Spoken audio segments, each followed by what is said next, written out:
Sebelumnya, Xiaoyan akhirnya meninggalkan Alam Gu untuk kembali ke Pavilion Bintang Jatuh. Setelah menempuh sekitar 5 hari perjalanan, akhirnya Xiaoyan pun telah mencapai wilayah kekuasaan Pavilion Bintang Jatuh. Sepanjang perjalanan, Xiaoyan merasakan kehadiran banyak ahli tingkat tinggi, membuktikan bahwa nama besar Abah Yalau telah berhasil menarik banyak orang yang kuat bergabung dengan Pavilion Bintang Jatuh. Akhirnya dalam setengah hari berikutnya, Xiaoyan telah sampai di pegunungan tempat pavilion itu berada. Ia kemudian berubah menjadi cahaya dan langsung menebus penghalang pelindung alam bintang. Begitu tubuhnya melesat masuk seperti cahaya, suara teriakan marah menggema di langit dan sejumlah sesepuh kuat muncul tergantung di udara. Mereka mencoba memadatkan ruang sebagai benteng pertahanan, namun Xiaoyan dengan jubah hitamnya meningkatkan kecepatannya dan dengan mudah menebus ruang tersebut. Dalam sekejap ia telah berada di belakang para sesepuh itu, menunjukkan kekuatan dan keberaniannya sebagai sosok yang tak lagi bisa dipandang sebelah mata. Xiaoyan hanya bisa tersenyum getir ketika mendapati bahwa para tetua tamu yang menghadangnya ternyata tidak mengenal siapa dirinya. Tatapan mereka dingin dan penuh curiga seolah ia hanyalah penyusup biasa. Namun tak lama kemudian beberapa sosok muncul dari arah pegunungan utama. Mereka segera membungkuk hormat dan dengan penuh penghargaan memanggil Xiaoyan sebagai kepala pavilion muda.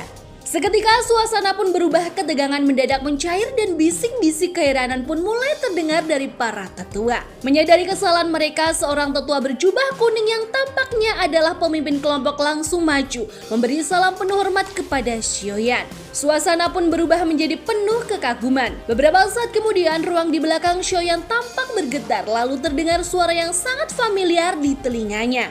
Dengan penuh semangat, Xiaoyan menoleh dan tersenyum saat mendapati gurunya Abah Yalau telah datang. Ia pun segera memberi hormat.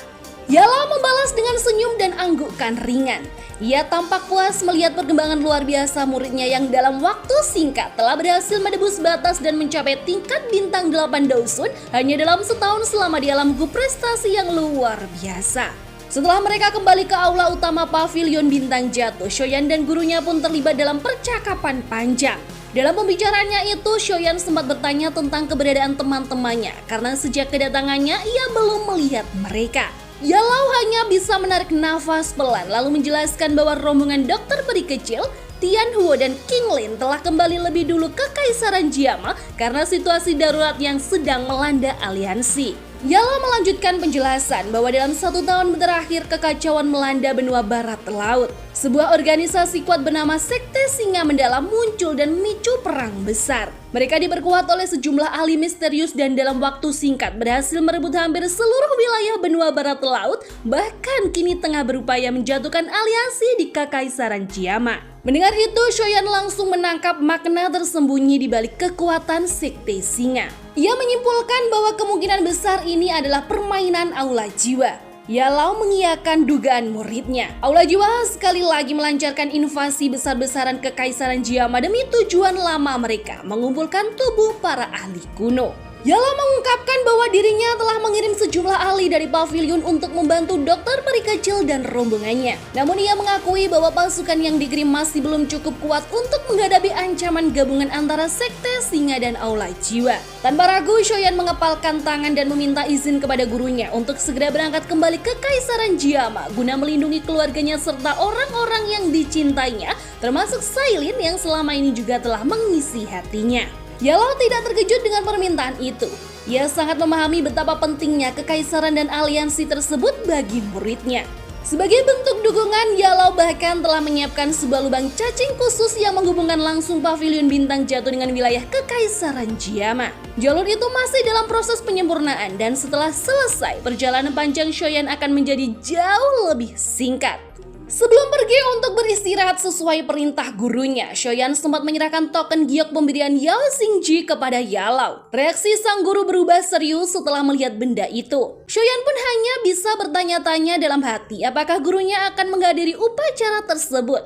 Namun Yalau tampaknya tidak berniat menjelaskan lebih lanjut tentang jenis acara yang akan digelar oleh klan Yao. Xiaoyan pun hanya menghela nafas dan mengangguk patuh. Saat beranjak pergi, Xiaoyan memikirkan keluarganya yang berada di Kaisaran Jiama, Xiao Ding, Xiao Li, para tetua aliansi, Sailin, serta anak mereka yang kini mungkin sudah berumur sekitar 4 atau 5 tahun. Rasa rindu pun mulai menyelimutinya. Lista ingetin lagi ya guys, mungkin bagian ini dalam rilis Donghuanya akan ditiadakan, jadi harap maklum ya. 3 hari pun telah berlalu, lubang cacing yang dibangun oleh Yalow hampir selesai dan selama waktu itu kabar tentang kembalinya Shoyan menyebar cepat ke seluruh pavilion. Para wanita muda di pavilion tak kuasa menahan ketertarikan mereka. Bahkan Yeokwan, seorang gadis yang dikenal sebagai generasi muda paling cemerlang di pavilion Bintang Jatuh, juga ikut terpikat oleh karisma dan kekuatan pemuda yang namanya kembali menggetarkan langit pavilion. Di tengah momen santai saat bercengkerama dengan teman-temannya, tiba-tiba saja Yeokwan didorong ke arah Shoyan dengan alasan klasik, minta bimbingan dari kepala pavilion muda. Shoyan memandangi gadis muda itu dengan tenang. Meski masih berusia belia, pesona Yeokwan sudah terpancar kuat sebuah kecantikan alami yang suatu hari nanti bisa membuat banyak pria rela bertarung demi mendapatkan perhatiannya. Namun bukan kecantikannya yang membuat Shoyan benar-benar tertarik. Yang membuatnya terkesan adalah fakta bahwa Yeokwan telah sering disebut-sebut oleh Abah Yalow. Gadis ini dikenal sebagai talenta muda luar biasa yang sudah berhasil menembus ranah doang meski usianya bahkan belum mencapai 17 tahun. Jika saja Yalow belum memutuskan untuk tidak menerima murid lain setelah Shoyan, mungkin Yeokwan sudah menjadi saudara perguruannya. Melihat bahwa Shoyan tahu namanya, Yeokwan tampak malu-malu dan sedikit tersipu. Ia pun dengan sopan meminta waktu kepada Shoyan agar bisa menerima sedikit wejangan. Shoyan mengangguk sambil tersenyum lalu memintanya untuk menunjukkan beberapa teknik Daoki di hadapannya. Setelah menyaksikan betapa mengesankannya kemampuan gadis itu, Shoyan sempat terdiam sejenak sebelum akhirnya bertanya apakah Yeokwan tertarik menjadi muridnya. Pertanyaan itu membuat Yeokwan terpana. Sementara itu, Shoyan merasa agak canggung karena dirinya seolah merekrut murid secara impulsif. Sebenarnya tawaran itu bukan murni keinginan pribadi Shoyan. Sebaliknya ia hanya menjalankan amanat dari gurunya Yalow yang tidak ingin langsung mengangkat Yeokwan sebagai murid namun tetap menghargai bakat gadis tersebut. Karena itu Yalow menyerahkan tugas tersebut kepada Shoyan agar Yeokwan bisa dididik melalui jalur tidak langsung. Lagi pula sebagai gurunya, Yalow tentu masih punya wewenang untuk turut mengajar siapapun yang berada dalam pengawasan Shoyan. Yeokwan sempat berpikir lalu mengajukan satu syarat. Ia ingin hanya menjadi murid secara nama saja. Permintaan itu membuat Shoyan batuk pelan dalam posisinya saat ini. Menerima murid bukanlah perkara sulit. Banyak orang pasti berlomba-lomba jika ia benar-benar membuka kesempatan. Tapi Yeokwan ternyata bukan gadis biasa. Ia penuh pertimbangan dan syarat. Jadi setelah Lista baca dan mencoba untuk memahaminya biar penonton juga paham nih ya. Maksud dari murid secara nama itu adalah Yeokwan ingin hubungan guru muridnya dengan Shoyan bersifat formalitas semata. Artinya ketika kekuatannya telah berkembang dan dia sudah cukup mandiri, ikatan itu tidak akan bersifat mengikat lagi. Kenapa?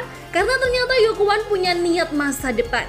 Dia ingin menyimpan peluang untuk bisa mendekati Kang Shoyan bukan sebagai murid tapi sebagai gebetan. Melihat syarat yang agak rumit itu, Shoyan hanya bisa menghela nafas sambil menggelengkan kepala. Dia pun menyadari peran sebagai pengajar pun sebenarnya bukan ada di tangannya karena yang akan memberikan pembinaan utama tetaplah Abah Yalow. Jadi entah murid secara nama, tahta atau cinta semuanya bukan jadi urusan langsung Shoyan. Akhirnya setelah kesepakatan tercapai, Shoyan memberitahu Yeokwan bahwa dirinya akan segera meninggalkan pavilion Bintang Jatuh dalam beberapa hari. Sementara itu Yeokwan akan dilatih langsung oleh sang guru besar Yalow. Setelah itu Shoyan menuju pegunungan utama untuk menemui Yalow dan menyampaikan dua hal, perkembangan pembangunan lubang cacing dan penempatan Yeokwan sebagai murid secara nama.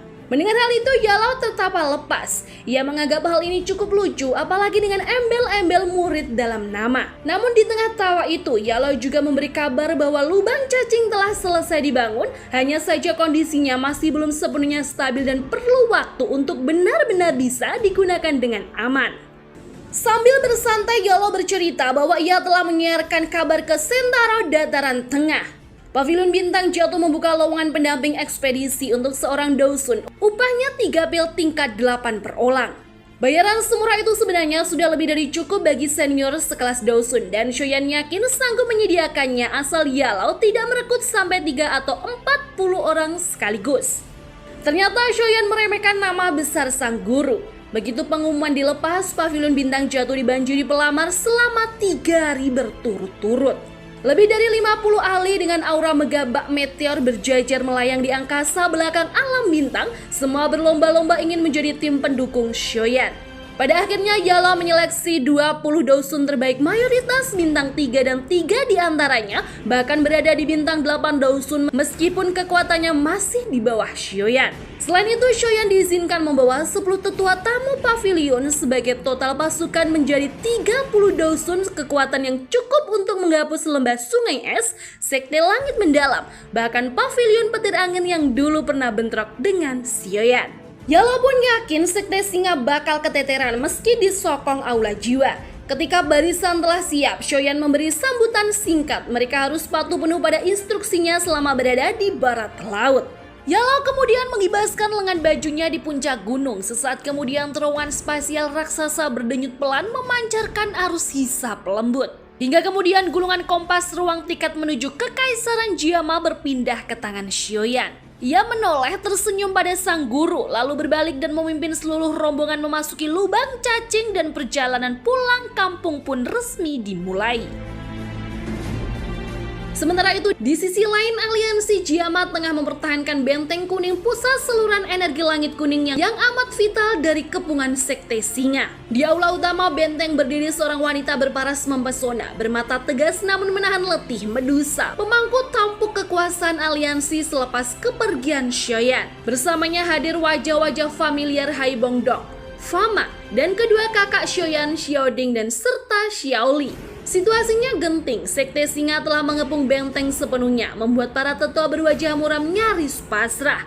Xiaoli bagaimanapun menolak tunduk, sekalipun kalah, aliansi akan bertarung sampai tetes darah terakhir. Mendengar tekad itu, Xiaoding akhirnya angkat bicara. Mungkin ini belum akhir, sebab menurut kabar tim Shoyan, adik ketiga mereka Shoyan sedang melesat pulang sekuat tenaga. Angin harapan tipis pun mulai berhembus di tengah kepungan mematikan itu. Begitu nama itu disebut, nama yang begitu dinantikan seluruh aula mendadak gempar. Wajah-wajah yang tadinya tegang langsung menunjukkan keterkejutan, termasuk Medusa yang menyipitkan mata tajamnya seolah memang sudah menduga nama itu akan muncul dalam percakapan. Sosok pemuda yang dimaksud bukanlah orang sembarangan, dialah pendiri aliansi, lelaki yang pernah mengguncang dunia dengan prestasinya dan yang lebih penting lagi, pemilik hati sang Ratu Ular Sailin. Baru saja semua orang masih larut membicarakan tentang dirinya ketika langit tiba-tiba berubah gelap. Guntur bergemuruh, awan hitam mengubal di atas langit arus kuning. Suasana berubah mencekam, lalu perlahan-lahan dari balik kabut siluet-siluet manusia mulai terlihat dalam jumlah tak terhingga. Dengan pandangan tajam dan siaga, Medusa menyentuh pedang 7 warnanya. Xiaoding dan Xiaoli segera berseru agar ia bersiap menyelamatkan Xiao Xiao, putri kecil hasil cintanya dengan Shoyan, jika nanti mereka gagal menahan serangan lawan. Medusa menoleh memandangi gadis kecil berbaju putih yang berdiri di sampingnya. Gadis itu tampak seindah ukiran batu giok. Mata dingin Medusa perlahan berubah penuh kasih ketika ia berlutut memeluk putrinya dengan lembut. Disclaimer lagi ya guys, semoga saja adegan ini tidak dihilangkan oleh studionya. Kalau dihilangkan benar-benar kurang seru kayaknya.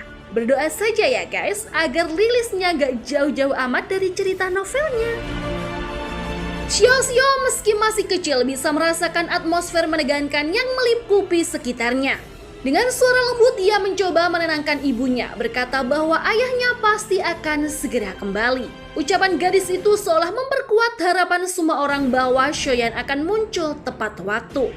Bahkan dokter bayi kecil pun menyambung, menyampaikan keyakinannya bahwa waktu Shoyan meninggalkan makam surgawi sudah selesai dan Abah Yalo pasti telah menyuruhnya segera kembali. Medusa hanya mengangguk pelan, lalu ia memerintahkan dokter bayi kecil untuk membawa anaknya pergi jika benteng benar-benar jatuh ke tangan musuh. Belum sempat suasana mencair, dentuman genderang perang menggema nyaring.